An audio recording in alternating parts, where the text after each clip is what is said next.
President Buhari in Mecca ahead of the summit of the Organization of Islamic Cooperation (OIC). It's like another mini United Nations, if you like. It has nothing to do with imposition of religious views. Federal government celebrates 83-year-old Chief Imam as an exemplary religious leader and ambassador of peace. By this singular act of just, an act that puts his life on the line, I think he's done, he's said it all. Senate confirms Musa Abubakar Sadiq as president of the Federal Capital Territory Customary Court of Appeal.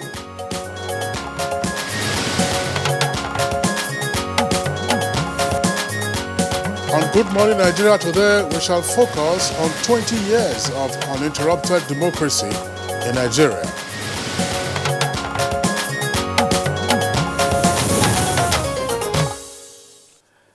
After over 3 cumulative decades of military rule, Nigeria returned to democratic governance on May 29, 1999. And since then, the country has had 5 cycles of general elections to determine who governs the country at the federal and state levels. And Nigeria's current democratic experience is by far the longest since independence in 1960. In the First Republic, which came with independence, civil rule lasted for less than 6 years. All right, Kieran, and of course you know that it's a matter, as we have often said on the program, it's a matter of convenience that we say that the First Republic kicked off in 1960. We didn't become a republic until October 1, 1963, exactly. Actually, but it's a matter of convenience that we say from 1960. But of course, Nigeria has had a checkered democratic history, as it were, since the collapse of the First Republic. The Second Republic was even shorter than the First Republic, lasting a mere 4 years and 3 months. That was the Shehu Shagari era, between 1979 and the end of 1983. And perhaps the most unstable era was during what is now referred to as the Third Republic, which was somewhat experimental, featuring military leaders and elected civilians in positions of authority and power under the military president, General Ibrahim Babangida. But that experiment, of course, lasted from January 1992 until November 1993. Yeah, and I'm wondering whether it can also be referred as a Third Republic per se, because of the practice at the time. It was a kind of cantankerous kind of election arrangements then, where some persons were even banned from contesting election. The governors then were merely chosen, by the people at the highest authority from Abuja. So it didn't necessarily represent a democratic approach. Yeah, it wasn't democratic, but it's been often referred to as the Third Republic because we had elected representatives. And then if you recall also, the National Assembly had the so-called no-go areas on which they could not legislate. So it was a diarchy. That's right. All right. But since the return to democracy in 1999, and in spite of the murky waters, democracy has survived in Nigeria with its torch burning bright. Yes, of course, the country has had 6 major general elections, with the 5th bringing in a government from the opposition party and an incumbent president losing election for the very first time. And although some persons have complained about the shortcomings of democratic governance in different tiers of the administrations of the country, many strides have, however, been recorded since 1999, if you were to put the country under the microscope. There are challenges that continue to persist regardless.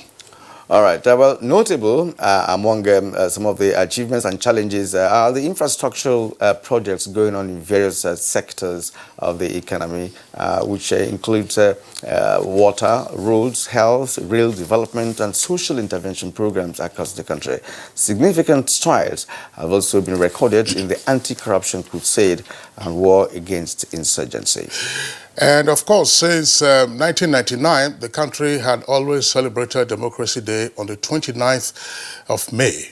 But last year, President Muhammadu Buhari declared that from this year, June 12 would be the new Democracy Day in honor of Chief MKO Abiola, who was presumed to have won the June 12, 1993 presidential election and has often been seen as a symbol of the democratic struggles in the country to usher in the instant republic. And on May 29th, we're expecting an elaborate celebration of Democracy Day in Nigeria. June 12. June 12. June 12. That's right. All right, now 20 years on, how has democracy fared in Nigeria? What are the gains and the challenges? Our panel of guests will be taking a look at these issues on GMN. That's Good Morning Nigeria. Thank you for joining us this morning. My name is Kirian Umayo. And I'm Kingsley Osadolo. I join my colleague Kirian and also welcome you to the program being broadcast live on the network service of the Nigerian Television Authority. As usual, we'll bring you complimentary segments, and these include newspaper review, business, and others. In the meantime, let's begin the news highlights, and here is Chimobi Watanaji. Good morning, Chimobi. Good morning, Kingsley and Kirian, and good morning. Welcome to the morning news. President Muhammadu Buhari is in Mecca, the Kingdom of Saudi Arabia, ahead of the summit of the Organization of Islamic Cooperation, OIC. The summit, 14th in its series to be attended by all heads of states and governments of member countries, is being hosted by Saudi monarch King Salman bin Abdulaziz Al Saud. In OIC today, there is representation by virtually all the major countries of the world, including the United Nations and the EU, with ambassadors and all of that. And so therefore, it's like another mini United Nations, if you like. It has nothing to do with imposition of religious views. Nigeria representation is made up of Muslims and Christians. On the table to be seated for these discussions, there will be Muslim nations, there will be non-Muslim nations. So nobody would come and do things that will hurt their own population. I think that in our country we have a peculiar problem, suspicions run deep. President Muhammadu Buhari will preoccupy himself with seeking the best opportunities for Nigeria. In a related development, the Council of Ministers of the Organization of Islamic Cooperation, OIC, has met in Jeddah, Kingdom of Saudi Arabia, ahead of the meeting of the Council of Heads of States and Government. The Nigerian delegation was led by former Minister of Foreign Affairs, Jeffrey Onyama, and the Permanent Secretary at the Ministry, Ambassador Mustafa Suleiman. They speak on the agenda of the summit and expectations. And it's an organization that's dedicated to, it's a multilateral organization dedicated to promotion of development and peace globally around the world, and in particular in the member countries.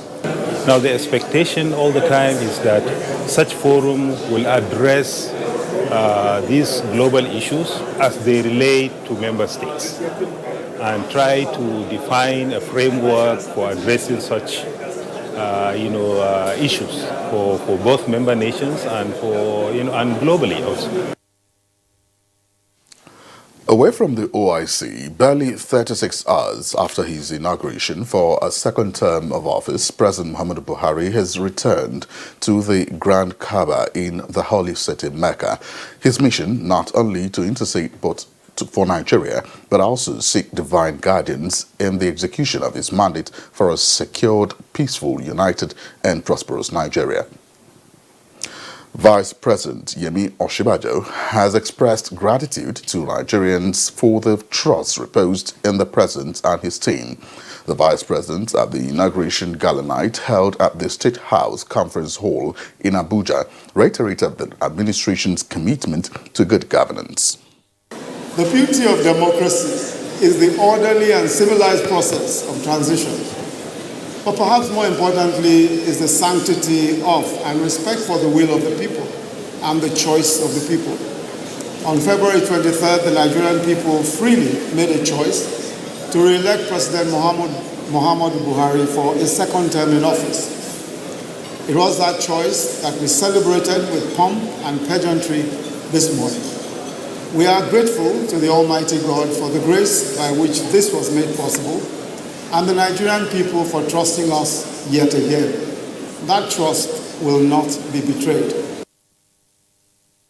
In another development, at 83, Chief Imam of Nga village in Barkaladi local government area of Plateau State, Abdullahi Abubakar, has become a hero, and he is being celebrated by the federal government as an example of good religious leader and ambassador of peace.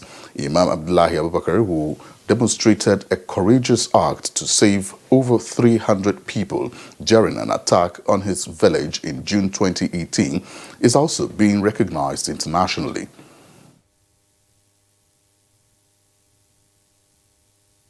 Compelling stories of the love that one individual can show, not just for other human beings, but especially because they are not even persons of his own faith or persons of his own tribe. You know, in a society where tribe and religion usually play such a prominent part in how we relate to each other. We now turn our attention to the legislature, where the Senate has confirmed the nomination of Musa Abubakar Sadiq as President of the Federal Capital Territory Customary Court of Appeal. That's what we always advise, that whenever Mr. President is bringing nominee or nominees to us, there should be proper background checks, especially in respect to the suitability of such a nominee or such nominees. And on the lower house, the House of Representatives yesterday held its last plenary for the 8th Assembly in what could be described as a marathon legislative sitting. We invited all the parties, NMPC the 9th, representing the federal government. This executive order targets only legal guns, and there doesn't seem to be any actionable plan that targets the guns in the hands of criminals. With the industrial to commercial hub of Anambra State and Nigeria is under serious ecological threat occasioned by heavy gully erosion, which has cut off the major entrance to the market. Honorable colleagues, this will mark the last sitting of the 8th Assembly. And that's the news for now. Good Morning Nigeria continues with Kingsley and Kirin just after the break. Stay with us.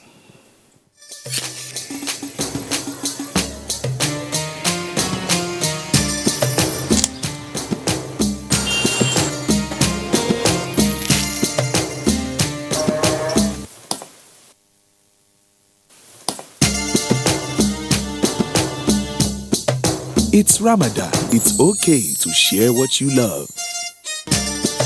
Ramadan Kareem from Indomie. Indomie Super Pack now available at 85 Naira. One Football Confederation, 24 teams, 6 stadiums, 4 cities, 504 African stars, 1 trophy. The Africa Cup of Nations Egypt 2019 comes alive from June 21 with the showpiece final on July 19, 2019. Watch the 52 matches of the tournament live on Africa's biggest and largest television network, NTA, in partnership with Hotsports. Be part of the biggest soccer fiesta in the African continent as the Super Eagles go on a bold mission to clinch the prestigious title for the 4th time, to the excitement of millions of fans across the length and breadth of Nigeria. Nigeria's premier sports production and marketing group, Hotsports, partners with the biggest, the largest, and the #1 television network in Africa, the NTA, to give Nigerians a memorable viewing experience. Boost fan support for the Super Eagles to glory in Egypt. For inquiries, please contact Abubakar on 0803-331-0175 and Felix on 0803-308-2375. NTA, you can't beat the rich.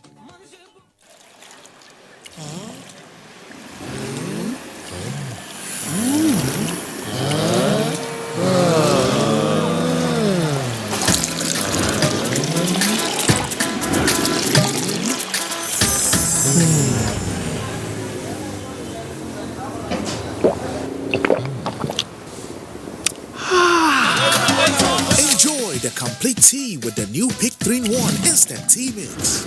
Pick, rich for your peak.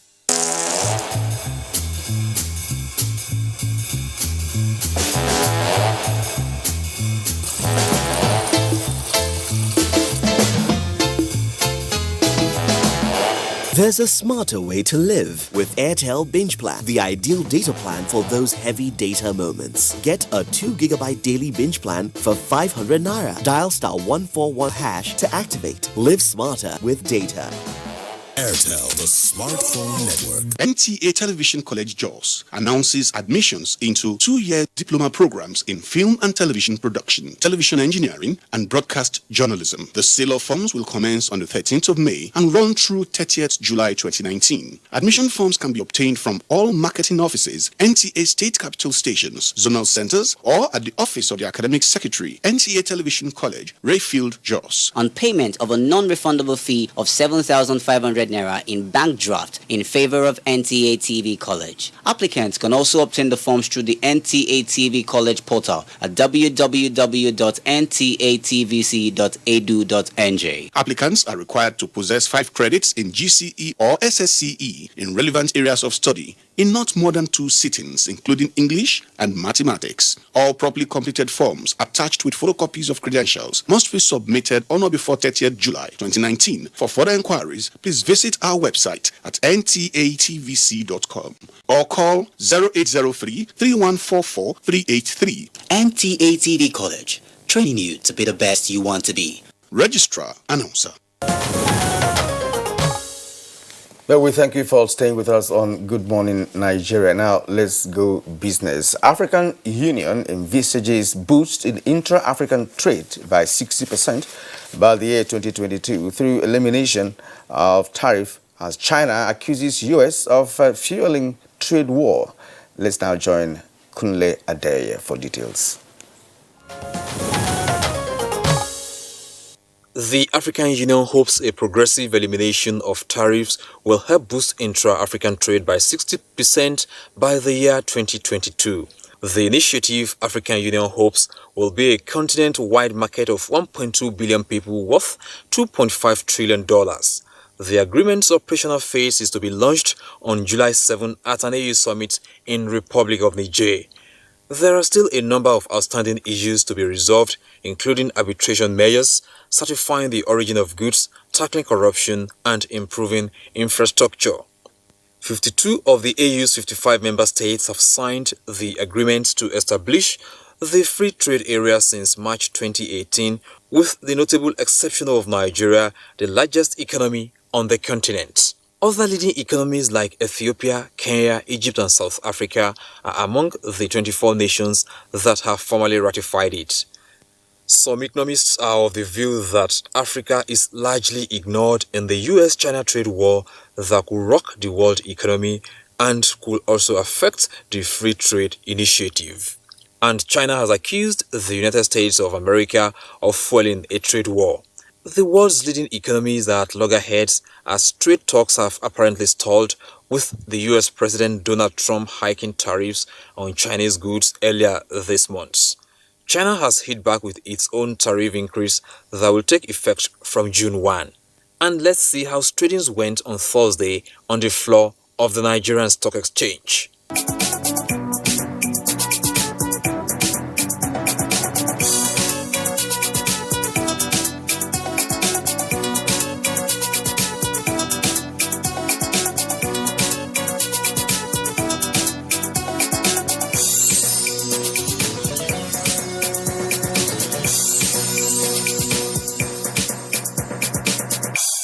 With business news, I'm Kunle Adeye. All right, Kunle, thank you very much for the business package on Good Morning Nigeria. Next for us, we'll take a look at the front pages of some of today's newspapers.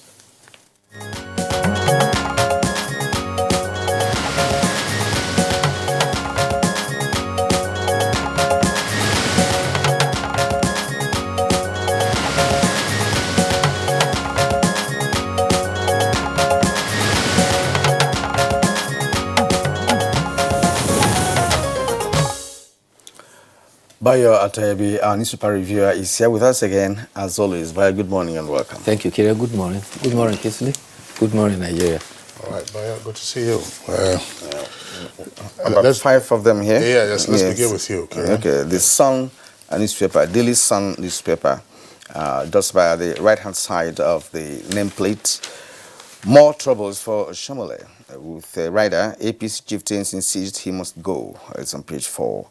And let's get down to the lead story on the Daily Sun this morning. 24 hours after inauguration, new governors in stormy start with 4 riders. Sanwo-Olu signs executive order on refuse traffic management in Lagos. Ihedioha stops all financial transactions amid controversy over demolition of Akachi Monument in Imo. And then Yobe, governor takes another wife after oath. Then ripples over local government bosses sack. Algon kicks in Oyo. It's on pages 6 and 43. And just on the right-hand side of the photo story on the Daily Sun, we have other stories there. 9th Senate, Mark Ekweremadu lead Lawan Ndume lobby teams with a rider Urobo Group endorses Kalu for Deputy Senate President. It's on page 39. Sit at home, total partial compliance in Southeast cities. Schools, markets, banks short. On page 41. Boko Haram. NGOs supplying food, drugs to terrorists. Army alleges is on page 4. And the foot of the Daily Sun. Reps urge Buhari to rescind executive order on firearms. The full story is captured on pages 4 and 5. All right, let's take a look at the front page of the Punch newspaper, beginning with a photo story, which is very elaborate on the front page. The photograph that shows the governor of Lagos State, Sanwo-Olu, and his deputy, Hamzat, during their visit to the Apapa Port area to get a first-hand update on the traffic and environmental situation, as well as relocation of trailers in Lagos. That took place yesterday, and that's the photograph there by the Punch newspaper. Sanwo-Olu orders road repairs and directs LASMA to work till 11 p.m. That's on page 6 in greater detail for the story. And then just below that, we'll take 3 headlines before we go to the top again. 5 fear dead as IPOB attacks Catholic priests and others in Anambra. Hoodlums in army uniform vandalize fuel pipeline in Lagos. And technical committee okays 124.3 billion naira bids for AFAM and Yola Disco. Details can be found on page 28. Now, 2 earpieces beside the nameplate of the Punch newspaper. We say suspected bandits kidnap Katsina Poly lecturer. Suspected bandits kidnap Katsina Poly lecturer. That's page 17. And on page 13, EFCC to arraign woman who blamed snake for missing 35 million naira JAM funds. Then above that, we have other headlines. Senate flays federal government for spending 11 trillion naira on subsidy in 6 years. That's on page 25. Controversy surrounds attempted demolition of Okorocha's monument. That's pages 4 and 5. And some NGOs providing humanitarian support for Boko Haram, says Army. That story is on page 13. Bayo. Well, news brooms, they say, sweeps well. The governors have hit the ground running, and some of them have actually started on a controversial note. One of such is in Oyo State, where the dissolution of the local government has been resisted by workers of the local government council. Also in Imo State, Akachi Towers, a tourist attraction and monument built by Rochas Okorocha, has been demolished. It was one of the structures commissioned by the Vice President a few days ago. The leadership reports that the demolition was supervised by soldiers who barred journalists from covering the demolition. The Akachi Towers was built on a reclaimed dump site previously abandoned. It was a massive tower described as the hand down of Zenith, representing the hand of God. The paper says other monuments, like statues that dot the Imo State capital, are likely to fall the same fate. There's the statue of Jacob Zuma and also the president of Ghana and a few others dotting the landscape in Owerri. It was meant to add some beauty to the city. What calls to question is actually, what necessitated the men being built, that statues are being raised in Imo State. The president of Ghana, that of South Africa, What impact, did they make in Imo State or in Nigeria to attract such thing in such a state? That's a matter of the questions many Imolites, have been asking, even the time they were being erected before. So I think that's why they started on that note to see how they can remove all those statues there. People never welcomed that development from the outset. Well, when you say that they are removing, who are the they now? That's the controversy. Now, the new governor, Emeka Ihedioha, says that through his aide, that's Steve Osuji, in a statement that was issued, that, look, the government doesn't have an office. The governor doesn't have the handover notes yet. So why would demolition of a statue be his first priority? That the government, had no hand in it whatsoever. And nothing was done to stop it. Well, that's, as Bayo said, there were soldiers in the vicinity, so that they will have to. But let's face it, it's public property in the first instance. So assuming that there was a malicious destruction of such public property, then it's an offense. Yes. It's an offense. So we will find out in due course, what actually transpired. But if, as you said, Imolites have been dead against some of those statues, and those reports, of course, were also in the public space, the question will then be, maybe they want to just pull it down. In addition to this controversy, by the way, I'm sure you also read the rebuttal yesterday by the EFCC, because there was a fake piece of news that went viral, that Okorocha, his wife, had been arrested at some university in some location, had also been shot down by the EFCC. But the EFCC now issued a statement to say, look, Okorocha has not been taken in, and that's it. So, as you said, it's a new day and new controversies. It's a new beginning in Imo and many other states. One of the other controversies that was resolved was at the Court of Appeal yesterday, where the Court of Appeal, Abuja Division, ruled that Senator Ademola Adeleke possesses a requisite educational qualification to contest the governor's election in Osun. The judgment was unanimous by the 3 judges, and it overturned an Abuja High Court ruling, and which had voided Senator Ademola Adeleke's nomination. The judgment said the court held that his educational pursuit was up to school leaving level. It did not matter whether he passed or not. Furthermore, the Buhari court lacked jurisdiction to have entertained the case. Also at the Senate yesterday, the alarm was raised by the Senate leader and said the super rich in Nigeria tend to buy judgments, and that is to the detriment of the less privileged.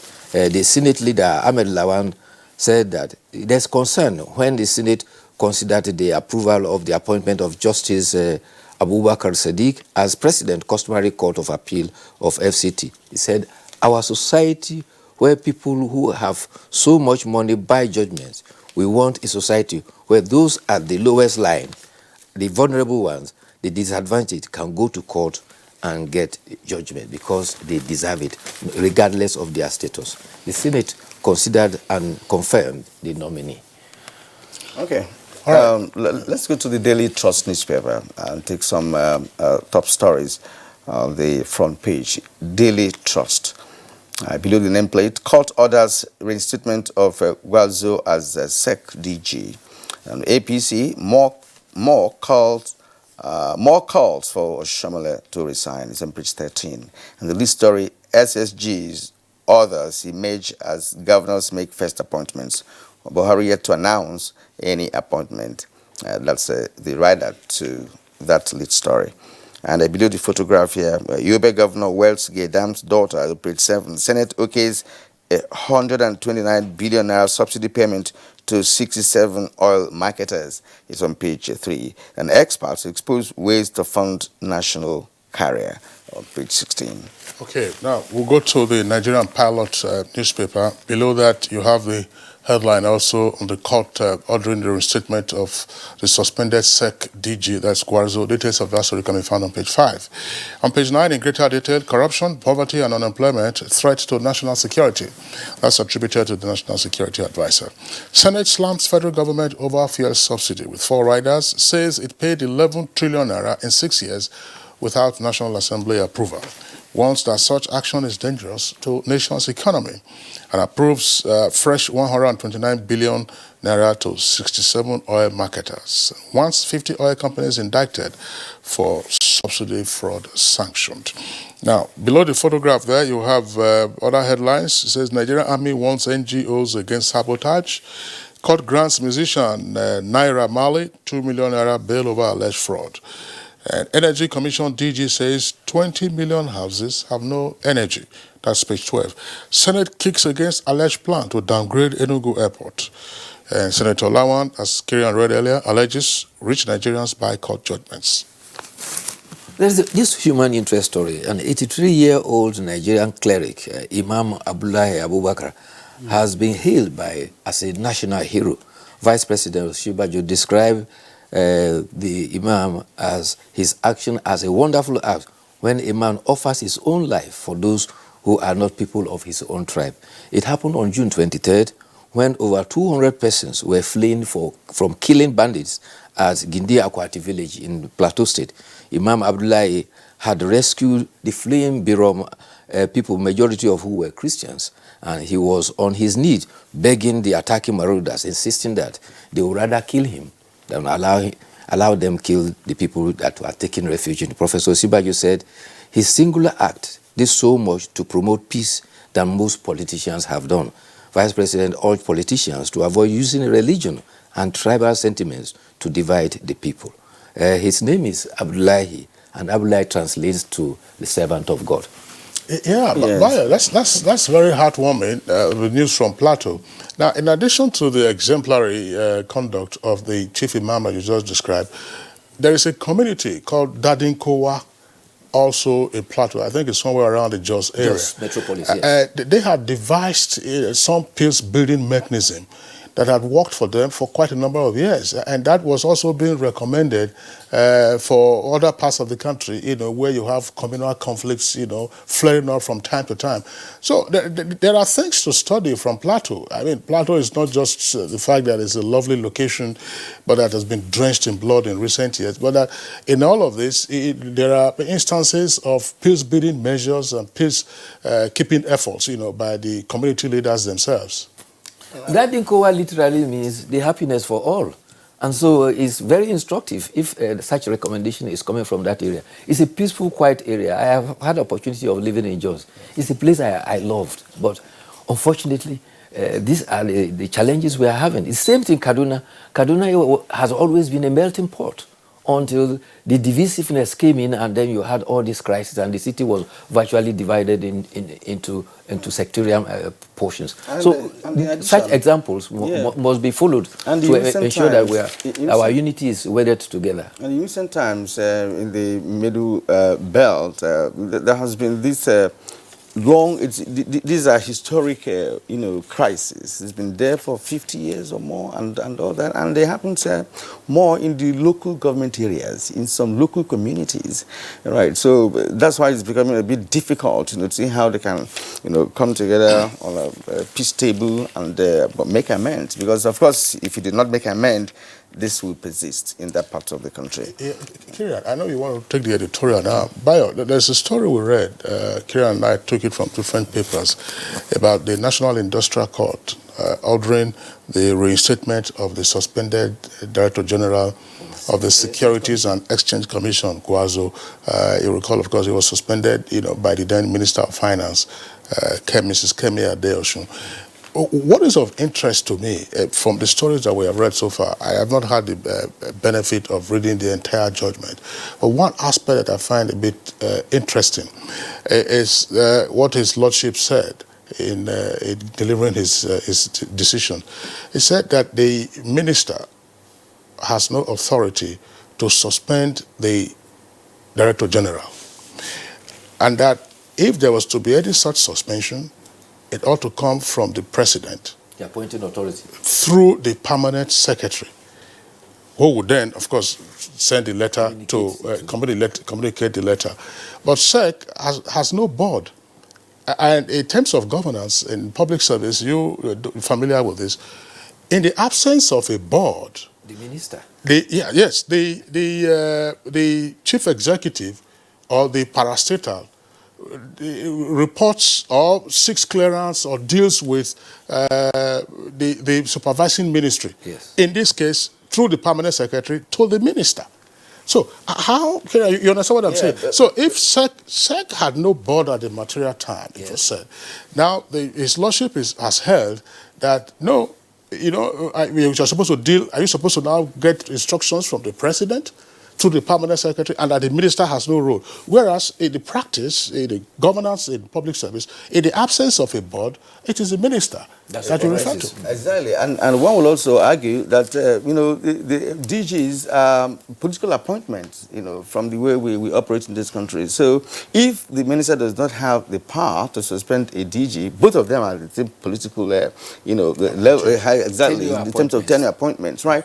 Then who will do that? Is it a permanent secretary who is a career person who is running? So there is a... that's what I said on the basis of what we have just read in the papers, without access to the fuller judgment. That's the point of curiosity for me. Because, I mean, it could be very important going forward in terms of relationships that parastatals have with their ministries in unpleasant circumstances that may warrant disciplinary measures in the interim against the head or any other officer. I think we've agreed that we have lacunas here and there when it comes to law practice in Nigeria. It's okay now to the editorial for today, taken from the Nigerian Tribune. CBN's cap on banks' purchase of government bonds. Let me stop there, Bayo. Yes, the editorial I think is by the Tribune. They're talking about the cap on government bonds.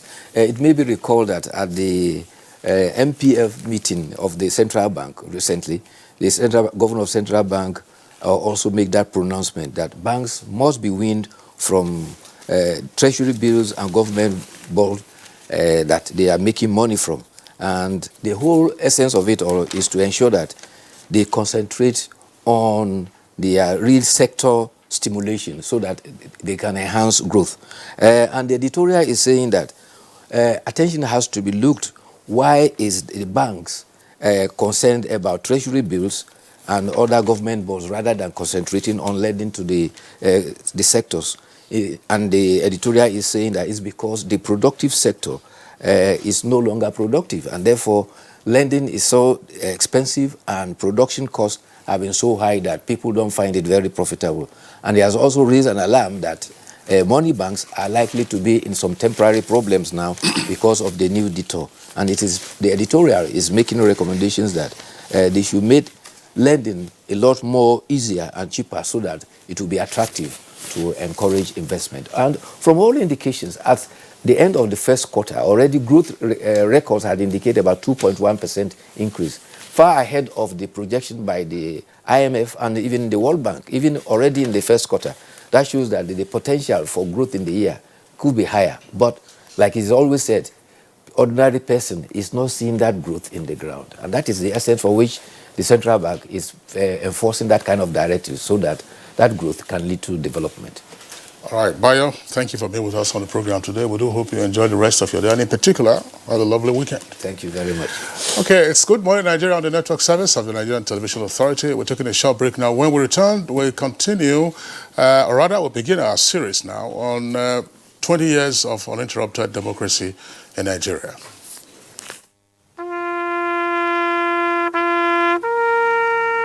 They are there at the crack of dawn. They are there busy preparing while we rise for our day.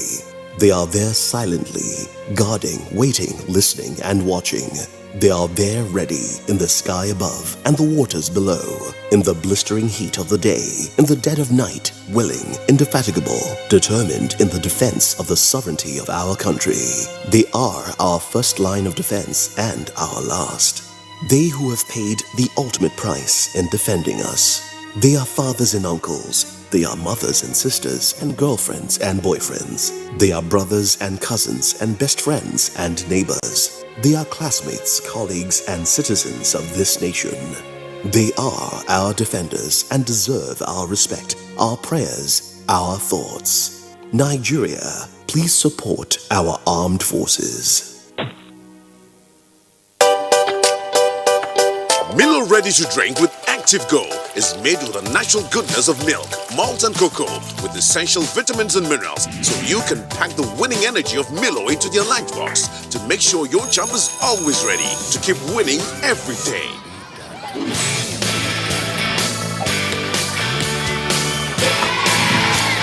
Milo, the energy food drink of future champions.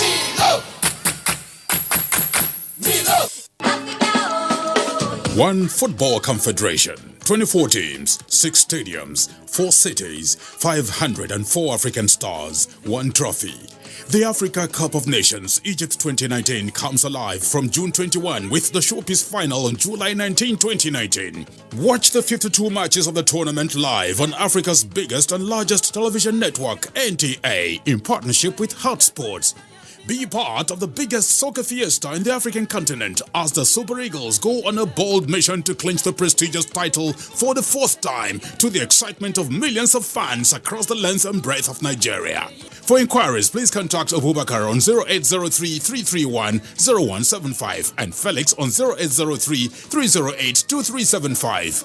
NTA, you can't beat the rich. All right, welcome back. And it's still Good Morning Nigeria, reaching on the network service of the Nigerian Television Authority. 20 years of uninterrupted democracy in Nigeria. To begin our conversation, let's take this background out from our correspondent, Oyemi Ajayi.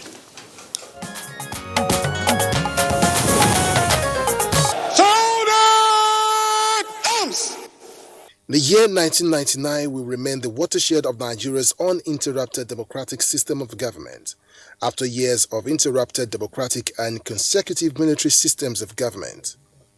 This was the year former military head of state, Olusegun Okikiola Aremu Obasanjo, was sworn in as the president of Nigeria, serving 2 consecutive terms, bringing his government to an end in 2007. Umaru Musa Yar'Adua assumed the position after the age of 58, giving room to his deputy, Goodluck Ebele Jonathan, to continue. The 2015 election was one that will never be forgotten in a hurry, as the then incumbent president, Goodluck Ebele Jonathan, was unseated by President Muhammadu Buhari after a keenly contested election with the Change campaign under the All Progressives Congress (APC) party. And the election of President Buhari did not just witness the defeat of an incumbent president, but the ushering in of a new party, the All Progressives Congress, after defeating the People's Democratic Party (PDP), which had been in power for 16 years. The swearing-in of President Muhammadu Buhari on May 29, 2019, is the 6th inauguration the country has experienced after his victory in February 16, 2019.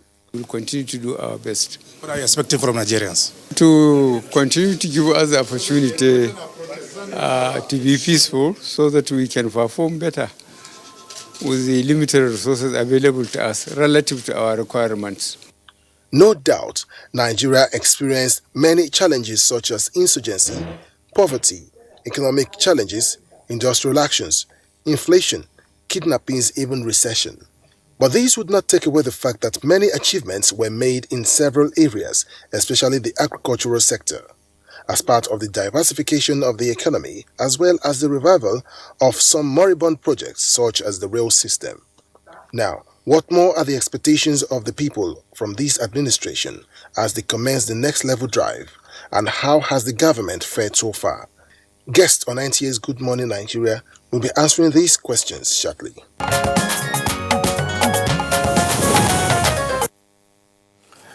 And now joining us in the studio is Jidofo Adibe, a professor of political science and international relations, Nasarawa State University, Kefi. It's good to have you this morning on the program. Thank you very much. We also have Dr. Abiodun Adeniyi of the Department of Mass Communication, Bayes University, Abuja. Thank you also for being here this morning. My pleasure. Good morning, viewers. All right. In fact, all the 4 guests that we have this morning are regular faces on Good Morning Nigeria. Let's welcome this time Adamu Modibo, a former governorship candidate in Adamawa State. Malam Adamu, pleasure to have you with us on the program. Thank you for having me, Kingsley. Okay.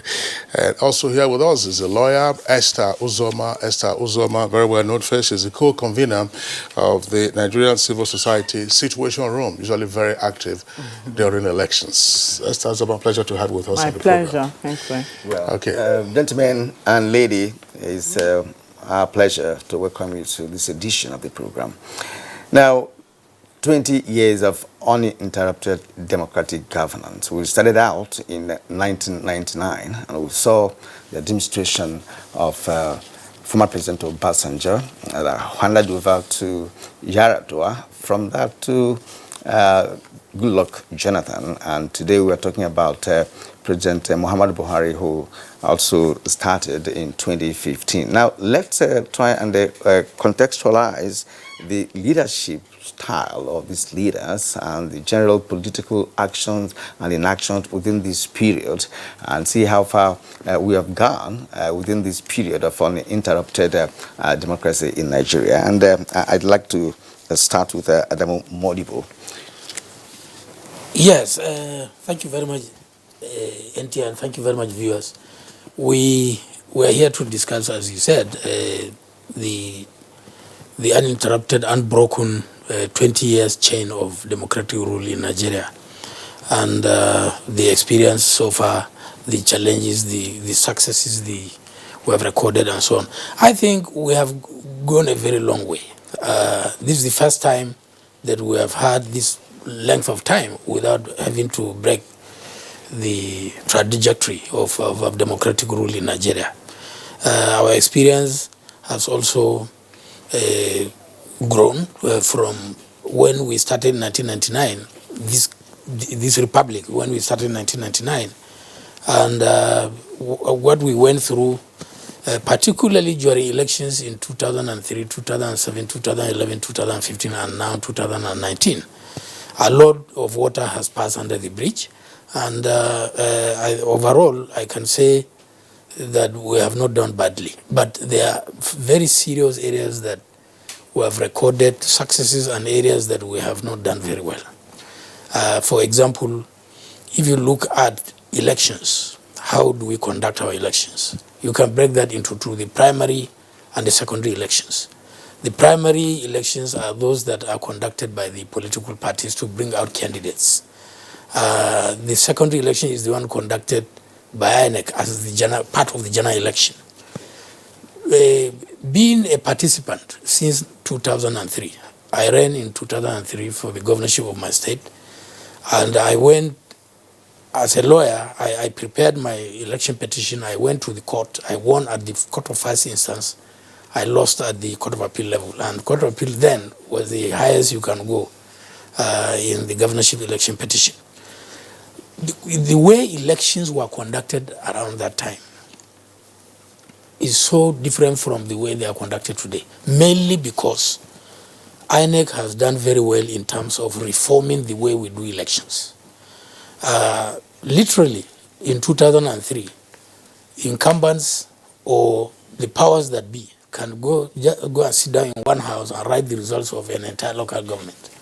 You may not even have evidence to challenge that because of the way elections were conducted, the way the Electoral Act was the kind of provisions that you have in the Electoral Act, and that was why 2003, 2007 you had multiple election petition cases in court. Everything dragged on for a very long period of time. And from 2015, you had very little election petition cases, very little in terms of the number that were instituted in tribunals. This is mainly because INEC has reformed positively the way how elections are conducted. For instance, the introduction of the card reader has substantially reduced the ability of election riggers to rig elections. Even off-season elections, like Bayelsa, like Kogi, like Anambra, like Oshun, like Ekiti. These are all off-season elections. Even those ones, we had very little evidence of challenges. Even though one can argue that the ruling parties always use federal might to go and make sure they hijack those elections or they go and win them by force. But then procedurally, you find out that there is a lot of improvement. In the primary elections, on the other hand, we are deteriorating. When primaries were conducted in 1999 in Jos, for instance, for the PDP, it was well conducted. it was free and fair when Obasanjo emerged. The same thing in 2003. But from 2003 going forward, when ruling parties began to consolidate power, it became, for aspirants, more important to win the primaries than to win the general election, or more important to fight at the primaries than to fight at the general election to win. So primary elections now became the arena where the politicians go for the throne. The arena where it is a do or die affair. So there is a need here. There is a need here for the system to reform primary election process in Nigeria. And I always call on the National Assembly to widen the Electoral Act to interfere in the way how parties conduct their own primaries. Otherwise, you can never have peace in the political parties. When there is no peace in the political parties, you can never have free and fair election. Look at 2019. Because the APC was the ruling party, they were consolidating, having won election in 2015. Look at the way the primary elections were conducted, to the extent that some states even lost the chance of going for the election, like Zamfara. So all over the country, there was crisis within the parties during the primary process. Okay, let me pause you at this point and get to Jido Fadibe, who is a professor of political science and international relations, National State University. How would you place Nigeria when you talk about our advancement so far in the political terrain from 1999 to date? How would you place Nigeria in all ramifications? Yeah, thank you very much. First of all, let me say that democracy is a process, is a destination. I mean, it's a journey, not a destination. So, and another thing to be very mindful of is that in transitional democracies, those that are emerging from periods of autocracy, there will always be at the initial stage the tendency for bottled up feelings to be unleashed, which in the short to medium terms will aggravate the structures of conflicts. And that's what we've been noticing in both the primaries you mentioned and the militarization of the process. We believe that with time, if we're able to sustain it in the next, and put in the lessons we learned, if we're able to sustain the journey, then obviously the processes will become better, as my brother Modibo said. But also the leadership, the nature of the person in charge also more or less determines the character of the process. For example, if you look at when Obasanjo was in charge, Obasanjo was more interested, his leadership style was more like micromanaging.